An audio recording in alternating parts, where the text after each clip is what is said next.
about the lifting of public health interventions, the rescinding of public health interventions.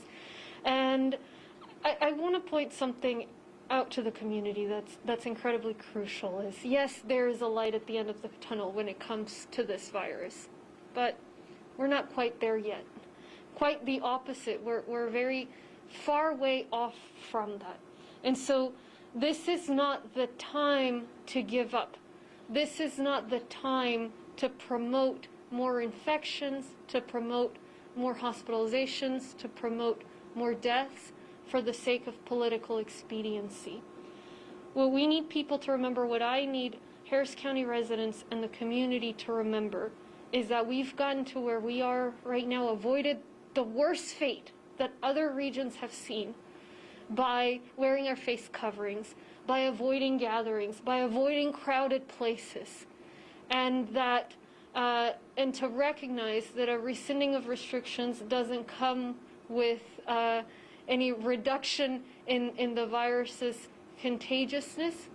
So I hope that folks will continue to follow the spirit of the behaviors that we need them to follow, to wear the face coverings, to avoid gatherings with folks not in their households. I hope we can do that, and in that way we'll get to herd immunity without first going through a crisis and the level of crisis we've already avoided. You want to say that in Spanish? Hemos recibido, obviamente, todos la información acerca de la eliminación de ciertos parámetros de salud por parte del Estado.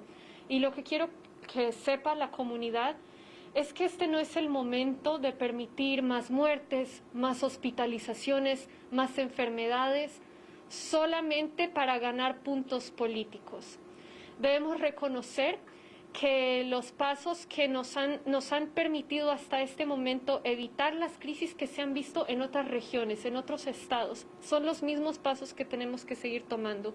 Sí hay una luz al fin del túnel, todos la vemos, pero todavía falta tiempo para poder llegar a esa inmunidad de grupo, y de aquí a allá tenemos que seguir evitando reuniones con gentes con quienes no vivimos, evitando sitios con demasiadas personas, utilizando la mascarilla, para así no ver el tipo de tragedia que todavía puede ser posible para nuestra comunidad.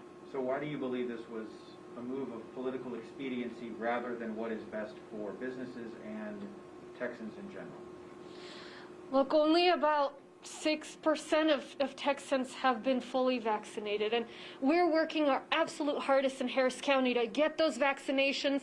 Our FEMA site works like clockwork. We are constantly getting those vaccines out. We're doing everything possible to get people vaccinated. But we can't pretend that we are even halfway or a quarter or a tenth of the way to where we need to be. So what else is the answer? All I know is that there's been attention lately on the failures of the state when it comes to the power grid, and that this sure is a good story to distract from that. My problem is you're putting the health of the community, my community, at risk. We may or may not have a crisis, but we shouldn't play with lives in this way. Because what I'm afraid of is when people see this rescinding of public health interventions, of public health guidelines and restrictions, what they're going to hear is that there's an all clear. And what I want to say very directly is that's not the case. That's not the case. We have got to continue with the behaviors that have kept this community from facing the very worst of this virus. And that still includes the over 3,000 deaths we've had. But this is not the time to give up. I wish as much as anyone that we were done, that we were almost at herd immunity and with a majority of people vaccinated. And I can tell you I'm working day and night, and my team is working day, night, weekends on getting those vaccines out the door.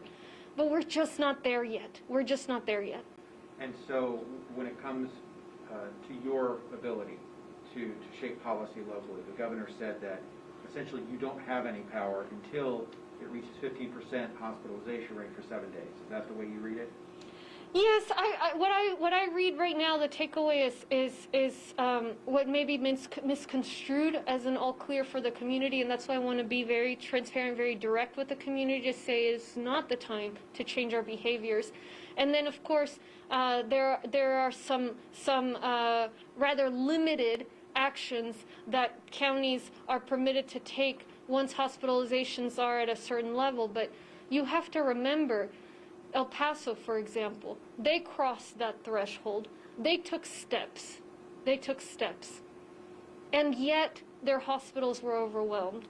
That 15% is not a magical number that somehow if you establish restrictions at that point, you can guarantee your hospitals are not going to be overwhelmed and your community is going to be okay. And even then, there's very limited leeway. So, you know, what I see here is a premature and a misguided decision that is putting the community at risk, and that is unnecessary because we're headed to where we need to go. We're headed to where we need to go. So I hope that the community will continue to engage in the behaviors that we need to keep us all safe, and remember that it's about all of us together. We're all going to continue doing our job on the vaccinations. We're going to continue watching those numbers and keeping the community informed. But let's not get distracted by this political action. Let's focus on the fact that those numbers are still very high. I could tell you our ICUs, for example, are 25% with COVID right now. Our positivity rate, over 12%. Remember, at the very most, it should be 5%. We still have a ways to go, and so this is just not the time to give up. We're too close to the finish line to give up now. I know you sent last question. Yeah. I know you sent a letter with Mayor Turner over the governor before he made the announcement, perhaps in anticipation of it. A, why did you do that? B, has he responded? And when's the last time you talked to him? Mayor Turner and I are constantly in communication about the pandemic and its impact on the city of Houston and Harris County, and when we heard that there may be an announcement rescinding public health interventions and requirements, we felt it was important to draw a line and make clear that that would be a dangerous proposition for our community. So even before we knew exactly what it was, we wanted to lay down that marker in the hopes that would be a message that it's just not an appropriate decision for our community right now. Obviously, it didn't achieve its purpose, but I think what we have to remember is we still have this direct communication with the community, and ultimately, the community, we are all responsible for Harris County. And we ourselves have to continue to take that personal responsibility to ensure that this political move doesn't lead to more hundreds and thousands of deaths here in Harris County and hospitalizations as well. Remember, just in Harris County, we've already had over 3,200 deaths and countless illnesses and hospitalizations from this virus. We're too close to beating this with vaccines to lose all our progress for the sake of political expediency.